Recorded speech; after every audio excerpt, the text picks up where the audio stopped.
This is episode 31 of Cinescope. And I'm not Jimmy Jim. He's Jimmy Jim.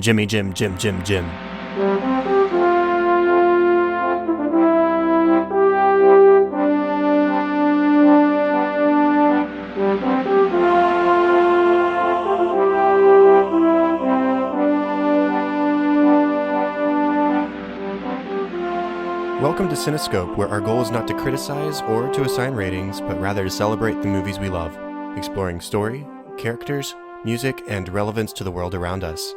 I'm your host, Chad Hopkins, and joining me today is Andrew Grant to talk about one of our favorite films, Muppet Treasure Island.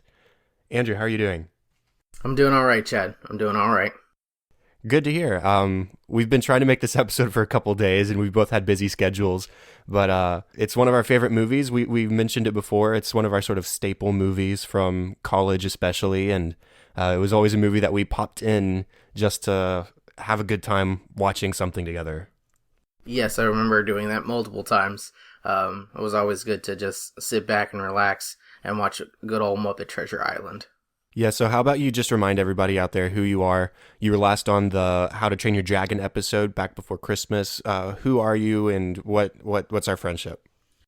Well, we met a long time ago in choir when we were just wee little lads.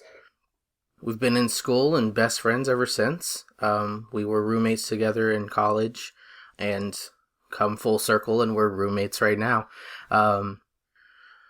Sorry about our crazy schedules, but I'm glad we're finally back and doing Muppet Treasure Island today. Yeah, it's all right. I've been busy too, and we're squeezing it in this morning, but that doesn't mean that we're not going to have a good time talking about it. So just to remind everybody out there to go to iTunes, take a minute or two out of your day and rate and review the show, even subscribe, and that's going to be a big help to us in helping to grow our audience. And with that, all that's out of the way, let's go ahead and just start talking about Muppet Treasure Island. So this movie was released February 16th of 1996 and was directed by Brian Henson, son of Jim. He also directed The Muppet Christmas Carol and a TV movie called Jack and the Beanstalk: The Real Story. The movie was written by James V. Hart, Jerry Joel, and Kirk R. Thatcher and was based on the book Treasure Island by Robert Louis Stevenson.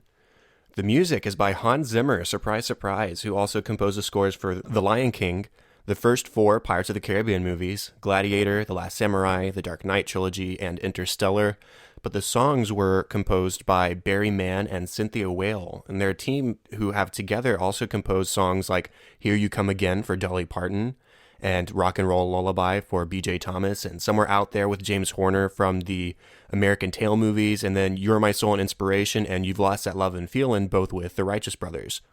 So, lots of musical talent behind this movie, and the movie does star Kevin Bishop as Jim Hawkins, Tim Curry as Long John Silver, and then you have Billy Connolly in a bit part at the beginning.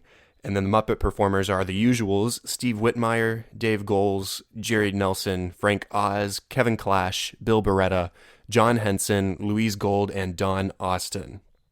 So, starting off, Andrew, what was your first experience with this movie? Do you remember?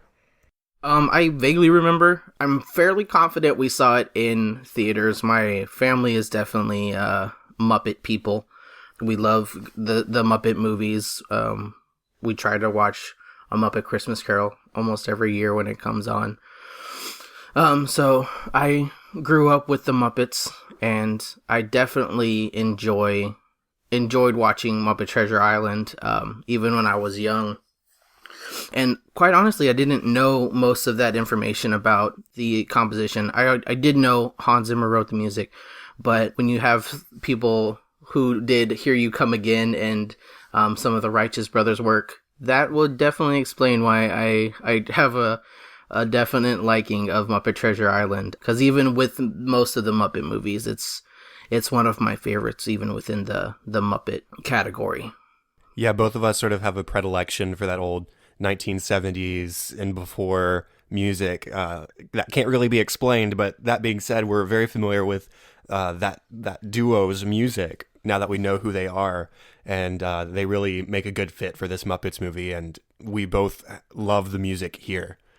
Now, for me, as a kid, this was the only Muppet movie I owned on VHS, so it was the only one I really watched growing up. I think my grandparents might have had the Muppet movie, and so I watched that every once in a while. But this was my primary introduction into the Muppets universe. And so I largely watched it without really appreciating its greater context in the Muppets universe, because I hadn't seen much else of the Muppets universe. So when I grew up, I had already learned to love the movie without its greater appreciation for the Muppets. And so as I learned to love the Muppets more, I learned to love this movie even more. And so for a long time, this was my absolute favorite Muppets movie. And I've got to say, rewatching it this time around, I actually sort of reconsidered whether this was my favorite or not. I think I'm still going to place it at a very close number 2 behind the 2011 The Muppets movie. But this is very, very high up on my Muppets appreciation list. Let's go ahead and dive in and start talking about the story. So I'll start the opening of the film with, you get Hans Zimmer's Treasure theme, the bum bum bum bum bum bum bum bum, and it's just this big, boisterous, adventurous theme. It sets the mood perfectly. It feels right at home in this universe. And then we get a little bit of Billy Connolly's narration talking about the finding of the treasure and the hiding of the treasure, and we get treated to the song Shiver My Timbers, which, what's funny about this scene is it's not a funny scene. It's a very serious scene in a Muppets movie, and it's not played for laughs at all. Yes, there's a couple of silly Muppets in the song itself, but it's a pretty dark song. The tone of the film at that time is sort of sepia and off-color, and it really, again, sets the mood for the rest of the film. This is sort of a serious, quote-unquote, pirates movie insofar as the Muppets can be serious. So it's just a perfect example of how the movie is able to occasionally take itself seriously as a genuine pirate movie, because it's ominous. It's got buried treasure. Like I said, the colors are muted and sort of sepia toned. And then at the end of that song, you actually have Captain Flint drawing guns and presumably about to kill everybody. So, I mean, as far as Muppet movies go, that's about as dark as it gets. So what do you have to add here? Definitely that opening scene really paints a picture. It gets you into what you're about to experience. The music is just awesome. It's very just, when you think, at least for myself, when I think pirates music and the music that would go along with it, I think of this treasure theme right at the beginning of Muppet Treasure Island.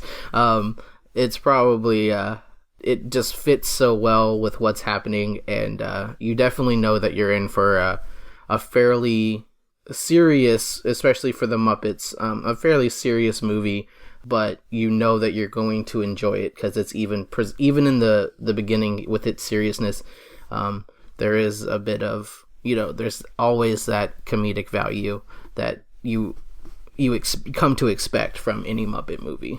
Right, and that really touches on one of my other points. That was, I did a little bit of research about the original book coming into this episode because I haven't read it, but now I really, really want to.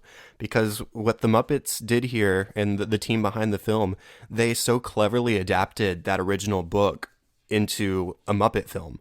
Smollett in the book is known for his sort of temperamental disposition. He's quick to anger. And they joke about that in this movie before Kermit is introduced as Smollett. And so, here comes the raging, the raging volcano, and everybody, they're building this anticipation that Kermit's just this big bad dude who's going to whip everybody into shape. And he shows up and hi ho everyone, and it's Kermit. I mean, he's Smollett, and yes, he maybe is a little bit more stern than Kermit has been in the past, but he's still very much Kermit. And then another example, Mr. Arrow was actually lured into getting drunk by Silver and goes overboard, literally goes overboard in the book. So he actually dies and goes overboard. Now, the way they get around that here by not killing a Muppet is Silver tricks Arrow into testing the lifeboats. And so he sends him off and they pretend he went overboard, which allows him to show up later. And that's a lot of fun. And then one more example from the book into the film is Benjamina in the book is actually just Ben Gunn. It's a boy. And Smollett and Ben in the book don't really have all that much of a relationship, especially romantically, obviously. But here they've put the fun twist on it, and you've got Smollett and Benjamina as former lovers and rekindling their relationship, and it just adds that little extra element of Piggy, Kermit, will they, won't they, that we're used to getting in our Muppet movies. And so it takes the sensibilities of the Muppets that we love. We've got Kermit, we've got Fozzie, we've got Piggy, and even though we don't call them by those names, it sets them into another story that they fit into very, very well, I think. Definitely, I would have to agree with that. It's I don't know much about the original book by Robert Louis Stevenson, but we've heard the story many a time throughout our lives, and it's just the classic swashbuckling treasure hunt and treasure adventure, and I just think it's so much fun when it's told by the Muppets, characters that we already know. Kind of, in a way, it's like they're actors, and so it's weird to see like Kermit, who is an actor himself, playing another role, and so it's kind of fun to see them in different roles, but still very true to themselves. Right, I hadn't thought about that in this context, but you're right. It's almost like, in the The Muppet movie, they signed the big Standard Rich and Famous contract, all the whole Muppets as a cast. And so it's fun to sort of think about both this and the Muppet Christmas Carol, and maybe even the Muppets Wizard of Oz, as sort of meta films where they are still the Muppets and they're acting out a film, and that's why they're able to break the fourth wall and make jokes about how this is a kids movie and how there's tours. They actually reference the actual jungle set of Muppet Treasure Island, and so that's a fun thing that I hadn't really thought about, was that this could totally be a meta movie where the characters we love are actors in the film and they're aware of that. So that's a cool way to present that. What else do you have to talk about the story? In terms of the full aspect of the story, it's a lot of fun. You definitely enjoy the music throughout the entire movie. There's just some comedic moments that just always ring out to me. Me and my brother, when we were younger, we would always quote Rizzo at the beginning, where he just screams, "We're standing in a room with a dead guy," because we always thought it was just hilarious how he reacted to that. And then similarly, we would also quote, "I've got cabin fever," and "I've got it too," with the gyrating and the crazy bug eyes and everything like that. And it should be said that we still do that while watching the movie. We did it. Yes, we did. We did it this time. Because it's just so like over the top and hilarious that although it really has no context to the movie, it's just a fun way of, getting everyone involved and making you laugh at just how kind of ridiculous it is. Not to mention the Cabin Fever song is just hilarious in and of itself, which also has some fun breaking the fourth wall moments as well. Right, that scene sort of turns it into almost a cruise ship. Like they're making fun of the whole cruise ship mentality out in the middle of the ocean, acting like crazy people. That's at least what I thought about while watching this time around. Last thing I really have to say in the story section is that I like that the human characters are the main characters here, and the Muppets sort of fit around that story. So our main protagonists, Jim Hawkins and Long John Silver, are human characters. We have a few other miscellaneous human characters, but our focus is really on those two. And then Kermit's able to have his own little sideline with Piggy, and you have Fozzie as Squire Trelawney's half-wit son, and they all just fit in around this human storyline, which is sort of what they did with the 2011 Muppets film as well. Although in this one, wholly focused around the human characters, whereas in the Muppets, it was focused sort of around Gary and Walter. So a Muppet human combo. But anyways, let's just talk about the characters now. Let's talk about Jim Hawkins. What do you have to say about him? Not gonna lie, when I first watched this movie, I was, and now watching it this time, I didn't know it was a boy at first. He spoke like a boy, and then when he sang, it was just in a register that I didn't think any man could ever sing in. Right, it's a little jarring at first. And so after you get used to that fact, and Blind Pew actually calls him a girl multiple times in the scene directly following that, it kind of like they know what they did. And after watching it this time, I finally made that connection that the first time you're introduced to this character, they knew the audience needed to get over that, and so they poke a little fun at it, and then you move on, and he's never referred to as a girl again. But in the story as a whole, he's definitely a very interesting character with a lot of development. You see him as this kind of defenseless little boy who, has these big dreams but really doesn't know what to do with them. doesn't have the courage to set out on his own, he doesn't think he has the means to do so. So he's just kind of stuck where he is. And by the end of the movie, he's captain. Like, you go through all of this adventure and all of this change, and how it really affected him was he finally found out who he was and what he was capable of. So in terms of the whole story, I think Jim is Jimmy Jim finally grew up to be Captain Hawkins. He's a character who at the beginning just wants a better life for himself because he's not living a great life. He's stuck in this inn working for table scraps, and he's an orphan basically. Well, I mean, not basically, he's an orphan. His dad died when he was 7, and he doesn't have a mother to speak of, and he's just this little orphan boy. And he finally gets that sort of instigation when Blind Pew shows up, and Billy Bones dies and has given him this treasure map, and it sets off it sort of sets his life into motion. It sort of kickstarts everything. So he starts searching for that fulfilling life of adventure and courage that his father presumably lived, because his father was also a man of the sea.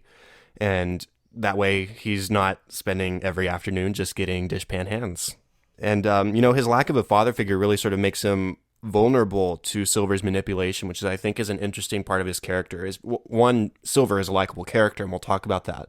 But Jim, because he doesn't have that father figure, he's looking for one, and Silver just sort of fits the bill because he's an experienced man of the sea. He references Jim's father, and overall, he's just a likable person, and he's a cook. What's not to trust about a cook? And of course, that vulnerability on Jim's side of things leads him into trouble later with Silver, but it's an interesting part of his character for sure. And then because of his kind heart, at the end of the film, he's able to let Silver go when probably he shouldn't have. And again, that is both a testament to Silver's likability and to Jim's warm heart as a person. Let's go ahead and talk about Smollett too, because Smollett, Kermit, he is one of our other main characters. And as I said earlier, he's still very much the Kermit that we love, just maybe a little bit sterner. He's fair and he's honorable. He has rules about no alcohol on board to set an example for the already questionable crew. He tells Jim, "I know your father. He was a good man," which is just the kind of thing that a boy like that needs to hear as he's venturing out and sort of following in his father's footsteps. And at the same time, he does order Jim to forfeit the map. He says, I really hope this wouldn't come to this, Jim, but as captain, I'm ordering you to give me the map. And so that we see a little bit of his authority there that we maybe wouldn't have gotten in other Muppet movies with Kermit in the lead. I definitely think with Captain Smollett, it's really amusing how they introduce him, because as you already likened to him, his character in the original book, Captain Smollett is the raging volcano, but it's little Kermit for us, and I think that juxtaposition is just hilarious, where you have this character who's supposed to be, so hairpin trigger kind of guy, just ready to go off on everyone, and you only see that through Mr. Arrow. Right, I was about to say that. So, just anticipating your whim, sir.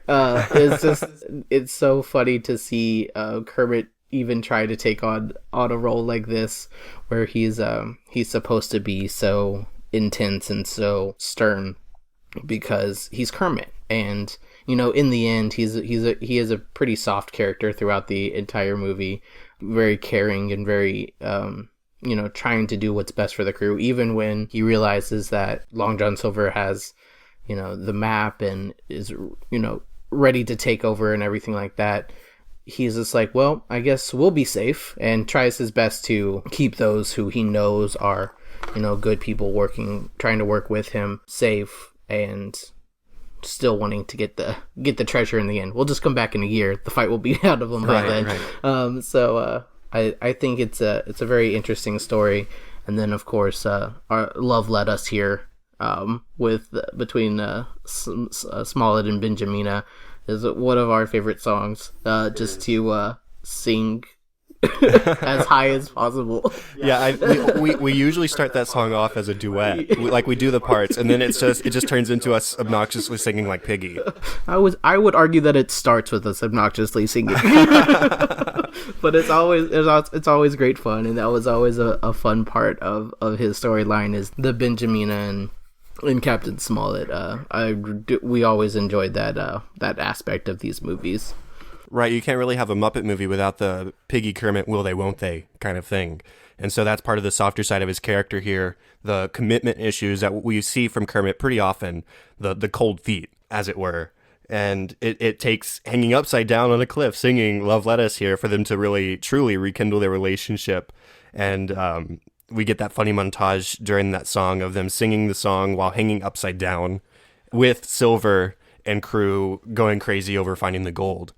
So that's a fun scene, and in the final fight scene, we even see how it's always been a testament of Kermit's character that he has commitment issues to Piggy, but he always has really cared about her, and that really is shown off at the end of the film during the final fight scene when we see Kermit's chest, and he's got Piggy tattooed to his chest because he's a pirate. Of course, he's not a pirate, but you know what I mean. He's got that tattoo on his chest, and it's like, oh, he really does care about her in a weird sort of way. So that was a fun moment for that. And then Benjamina herself, it's again the same old Piggy we know and love. She's bold and she's confident, but she's got a bit of a damaged psyche because of abandonment issues. She's not only been abandoned by Smollett, he left her at the altar. She was also marooned by Flint. And then apparently her and Silver had something going on at some point. And yet here she is on this island by herself with these natives. And we see, oh, well, I guess things haven't gone all that well for Piggy. And it's understandable that she would be maybe a little bit manic.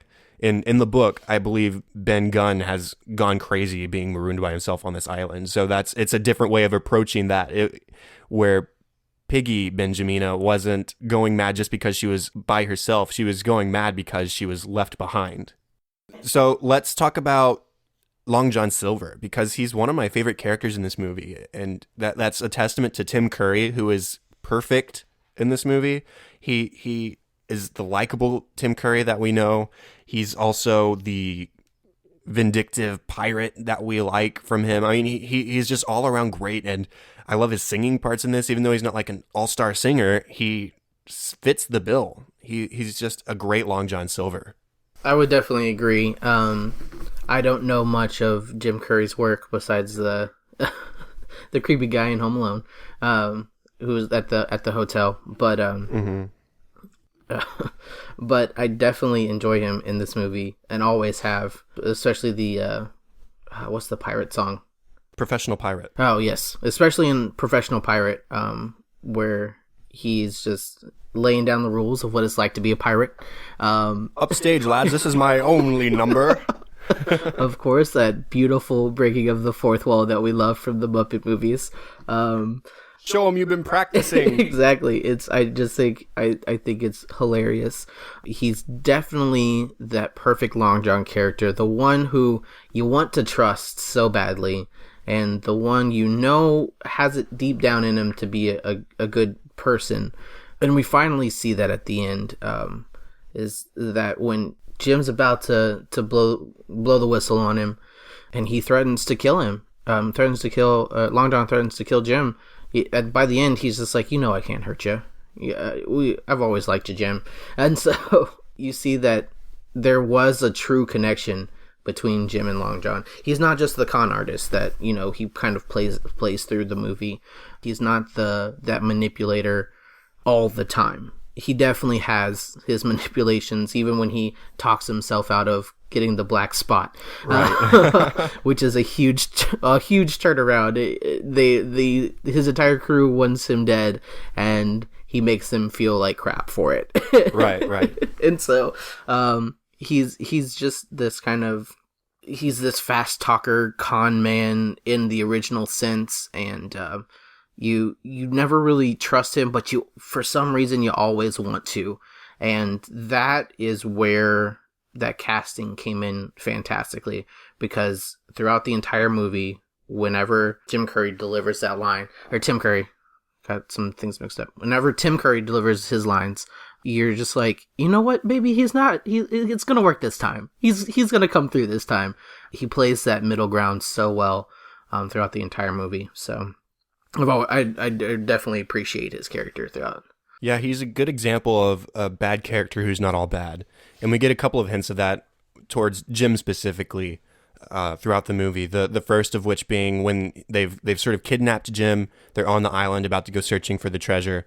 And in that moment where they found the treasure, but all the boxes are empty and the crew is ready to mutiny against Long John, he warns Jim off. He says, "Go, protect yourself. Don't be thinking I was lying about liking you, kid." And so that's the first time. And then that other one was the scene that you mentioned where he's got the gun drawn on Jim and he scoffs at himself and says, "Oh, I couldn't hurt you. You're honest, brave, and you're true." And it's actually a really great moment between those two characters. And I love villain characters who aren't all bad. He is a character who sort of just wants what was coming to him. They were all part of Flint's crew originally. And so they feel justified in their search for the treasure. And it's the issue is how they go about trying to claim it. And so I think that's a cool way to approach a villain. Now, we've got a couple of other characters. I just want to mention Gonzo and Rizzo because they're the only Muppet characters that maintain their names. And I love that. And Gonzo and Rizzo, were they sort of the narrators for Muppet Christmas Carol as well? They were, yes. I thought so. And I wonder if that's just sort of Brian Henson's sort of thing, because those are the two Muppet films he directed, and we haven't really seen that partnership as much since. But I love their friendship. I love their dynamic back and forth between each other, where Gonzo is the great Gonzo, and he's willing to go out and put his neck on the line and do all these crazy, stupid things that Rizzo is clearly not up to task for. At the beginning of the movie, when they're still at the inn, they're singing Something Better, right? And Gonzo says, "I'll be by your side," and Rizzo echoes, "He'll be by your side." And it's just a funny moment where Gonzo says, I'm willing to go on an adventure with you. And Rizzo says, "I'll go along, but you guys can do the dangerous stuff." It's just a fun relationship there between the two of them and their together relationship with Jim. I've always loved Gonzo and Rizzo. I think they're hilarious. And in fact, since The Muppet Christmas Carol and this movie are the two Muppet movies I watched as a general rule, it's really weird for me to watch movies without them having major roles or even major roles for supporting roles. Because I think their back and forth is always hilarious. Their major contrasts and how you were saying how Gonzo's ready to go and he's ready to support whoever he needs to, and he's that kind of friend. And Rizzo's the very practical, or nah kind of guy. He's just like, maybe we're good though. We don't really need to do all of that kind of crazy dangerous stuff. And even at the end, one more little thing where they're even all standing up against Long John, and they say, "You'll have to go through me." And then Rizzo's the last one, and he goes, "You'll have to negotiate strenuously." Right. because he knows he doesn't want to fight. He knows he doesn't want to put himself into that much danger, but yet he still wants to be there. And I always just enjoy their characters so much anytime they have a major role in these Muppet movies. Yeah, it's really Rizzo who we don't get as much of anymore, unfortunately. Gonzo has always been sort of a staple Muppet character, and Rizzo's been in the background, but we just haven't had him really focused in a role since this movie. So it's definitely an enjoyable partnership here. And Rizzo gets that fun side story with the tourist rats, the sort of ultimate breaking of the fourth wall, where they're going on tours of the set and playing shuffleboard on the pirate ship, and it's a great application of that character. Any other characters that you just sort of want to shout out to real quick? Yes, one minor character that we only see at the very beginning, Miss Bluveridge. Just because of the how does she do that? Right. It really struck a chord with me and my brother when we were growing up, because it always seemed like we were getting in trouble, or it always seemed like my mom already knew. And so, not that she was that kind of woman. We had plenty more than table scraps, let me tell you. But it was always that she was just that iconic maternal role where it's just, how did she even where did she come from? How did she know this information already? Right, she definitely plays up that mothers know everything trope. Exactly, and we always connected to that character fairly well, and so from that point on, it was fairly common in our house, especially between me and my brother, to be like, how does she do that? And have a quick laugh. But that was always a good memory and a favorite character, minor character of mine as well. Right, I have to shout out to Mr. Arrow one more time, just because I love Sam the Eagle. Unfortunately, we don't get his patriotic side of things here. A salute to all nations, but mostly America. We don't get that here because it's a different setting. But we do get, he's sort of the angry side of Kermit's character, that the angry side that Kermit's character is supposed to have from the book. Or at least he sees it there, even though we don't. So we get that. I was merely anticipating your whim. Those kind of scenes from Arrow. And I just love, what I love about Sam the Eagle is that he's never a character who tries to be funny like some of the other characters. He's just a serious character, and his contrast to the other Muppets makes him funny. And so he's always been one of my favorite Muppet characters, and that's no exception here. And then the other one, I just have to shout out to Billy Connolly as Billy Bones at the beginning of the film, because I love my Scottish accents, and he's one of the best ones. And we get that fun death scene from him where he sort of dies twice. And so he passes out on the bed, he wakes up, and he calls for Jimmy Jim, Jimmy Jim, Jim, Jim, Jim. And he warns him of the man with one leg, and also don't be running with scissors and stuff like that. It's a silly scene, but when you have a death scene in a Muppets movie, it has to be silly to a certain extent. And Billy Connolly is definitely the kind of character to do that. So let's go ahead and talk about the music real quick. So we mentioned it's composed by Hans Zimmer, and this is a fantastic pre-Pirates of the Caribbean Hans Zimmer pirate theme. And it almost feels like it could fit into the same universe, which to me sort of authenticates this movie to a certain extent. It feels like a genuine Pirates movie because we look in retrospect, we have the Hans Zimmer pirate scores. This could fit right in. And so this feels like a pirate film rather than just a Muppet film. And I love that quality that Zimmer has brought. And the music that he composed throughout is all very good, but that treasure theme is definitely the one that stands out the most. I found it very amusing when we were first watching through and the treasure theme started to play, and you said, "This is the OG pirate score." I did say that. Because it was Hans Zimmer, and we know that he likes his themes that we've heard for the past 10 years through the Pirates movies, Pirates of the Caribbean movies. And so when you first hear this, knowing it's well before that, you definitely get that original, you definitely get that kind of seed that was planted in the first place. And so I think that's where I even like a lot of these Pirates of the Caribbean movies, and the score there is because it sounds so familiar. It's already that, kind of been planted in my brain, when I was just a kid. So I definitely enjoy the movie enjoy the music throughout the movie, just because it is so inherently pirate, especially in terms of the score, but also in terms of the music, the songs throughout, and the composition there. I just they're the right amount of hilarious. They're the right amount of storytelling, pushing the story along and developing characters through all of the music. Yeah, the songs here by the team, I'll mention one more time, Barry Mann and Cynthia Whale. They're some of my all-time favorite Muppet songs across all the movies. I like the music in the Muppet movie.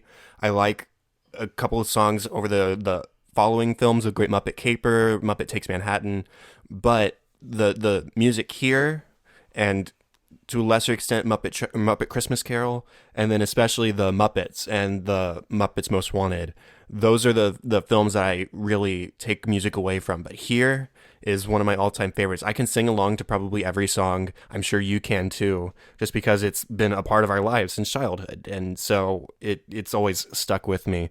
And as we mentioned earlier, we always sort of pseudo-duet Love Let Us here while watching, because it's such a ridiculous song. Hanging upside down on a cliff, not really the best place for a love song, but we get it, and it's excellent. And then other songs that I just want to mention, we already talked about Shiver My Timbers. There's Something Better. which again sort of sets the story in motion. It establishes Jim and Gonzo and Rizzo as characters and what they're wanting to accomplish in this movie. And off to Zanzibar to meet the Zanzibar Barbarians, all that kind of stuff. And then we get Sailing for Adventure, or On the Big Blue Wet Thing, whichever subtitle you'd prefer. And then Cabin Fever and Professional Pirate. So, I mean, that's basically all the songs in the movie, but they're all so good. And as I said, I can sing along with all of them, and it's among my favorite Muppets music.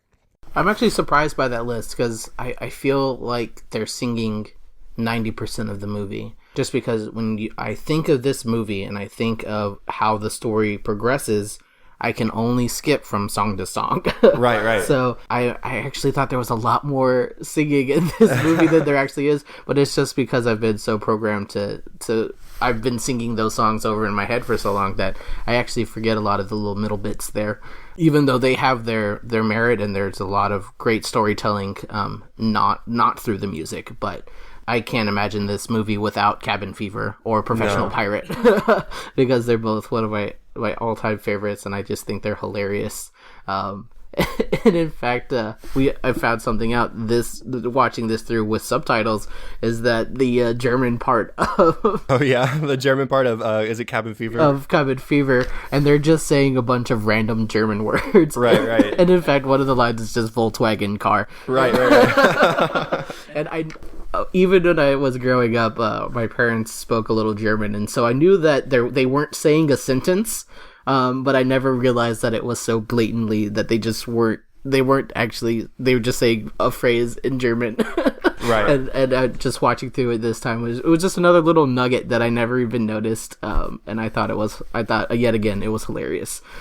Just a fun little thing tossed into the movie. Well, let's talk briefly about relevance. Because this is a Muppets movie, well, I don't want to say because it's a Muppets movie, the Muppets have been known to be deep before, but this one isn't particularly deep outside of the ocean, but sorry, that was bad.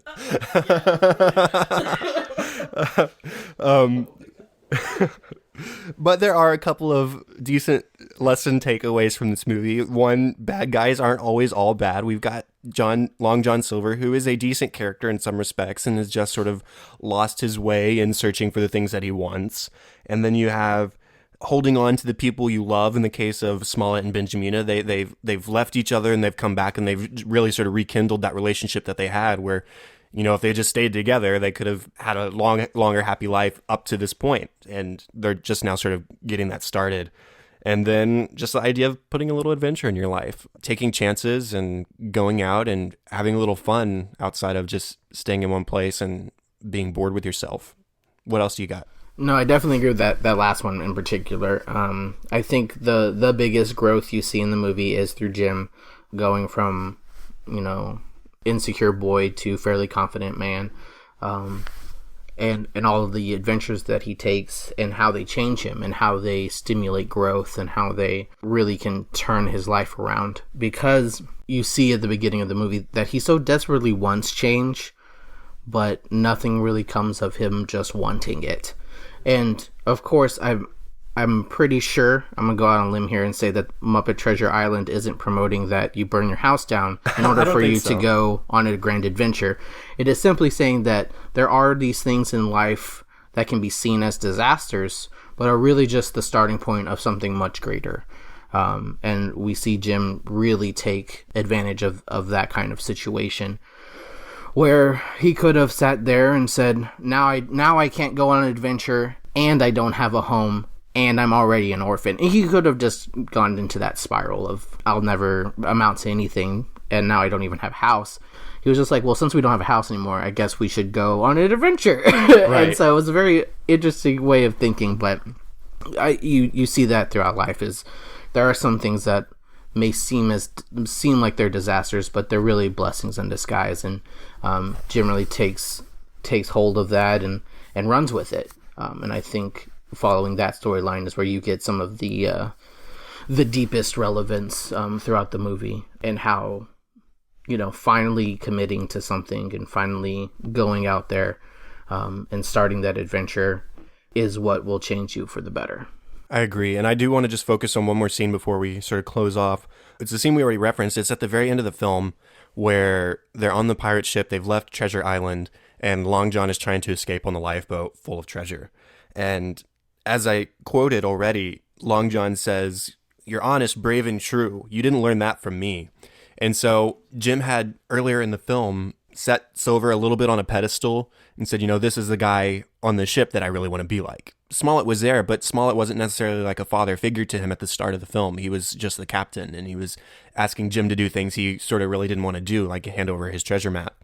But Silver betrayed Jim to a certain extent, and now at this point he's sort of softening the blow, I guess, and he's really saying, I did care for you, Jim, and I couldn't hurt you, Jim, and look at what you have become. You're honest, you're brave, you're true, and man, that's certainly a lesson that I didn't learn from him. So it's sort of an introspective moment for Silver, and it's Jim affirming himself as going on this journey, and then right after he's let Silver go, he's left, he's departed, Smollett walks up and reveals that he's been watching. He says, "I'm proud of you, Jim.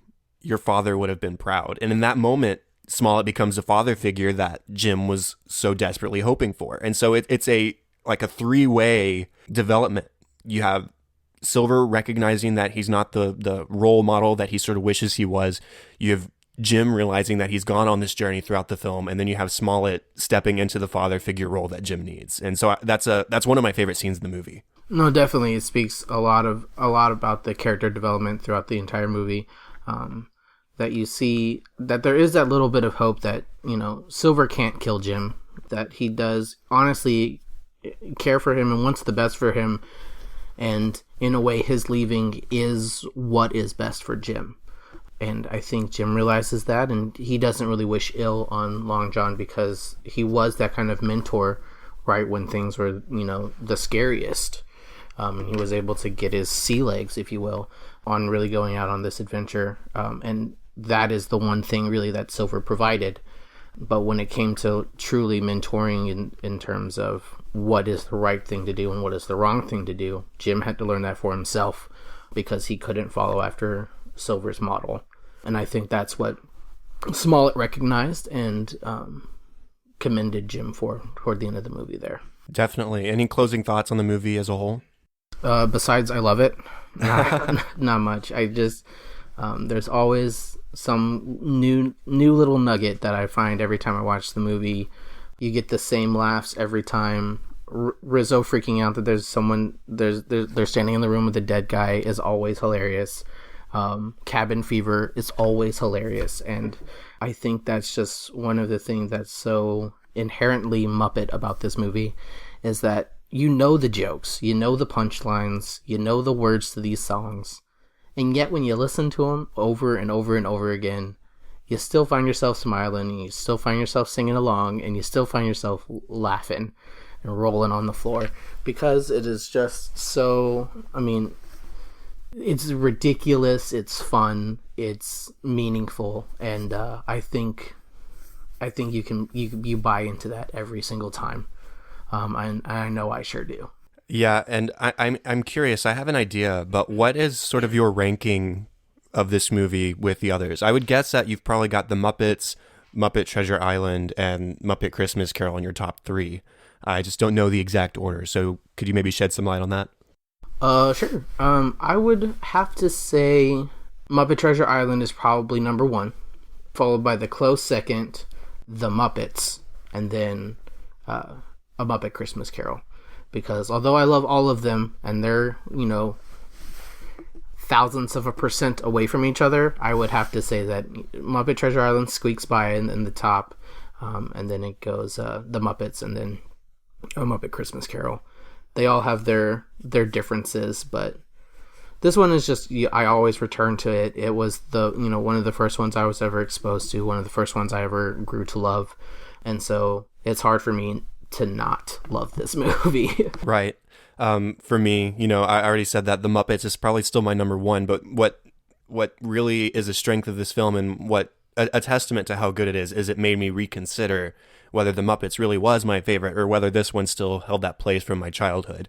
And so I think that this is very close to the Muppets. This is still my number two. Muppet Christmas Carol is also probably my number three. It's just hard to rank the Muppet movies because I love the Muppets, and you know that, and I know you love the Muppets too, and really, as long as I'm watching a Muppet movie, whatever it is, I'm going to be pretty happy. So with that, let's say that is the end of the official 31st episode of Cinescope. Thank you, Andrew, for recording an episode with me again. Of course, glad to. Anytime. The contact for the show, you can find us on facebook.com/Cinescope Podcast and at Cinescope Pod on Twitter. Please go to iTunes, rate, review, subscribe, help us out, help us to grow our audience. And if you have feedback or ideas, email at thecinescopepodcast@gmail.com. And if you are interested in co-hosting, if you have a movie that you like to talk about for a little bit, let me know, and we will try and squeeze you in sometime. That'd be a lot of fun. Andrew, anywhere online that you would like people to find you at? I mean, if they find me, good luck. I hardly use my Facebook or Twitter or anything like that. Right, we said this last episode you were on. If you're interested in contacting Andrew, contact me. Yeah, chat'll tell me in person. That'll be that's the best way to do it. Well, the best place to find me, if you would like to contact Andrew, is on Twitter at Chadadada. That is CHADADADA. I struggled with spelling that time.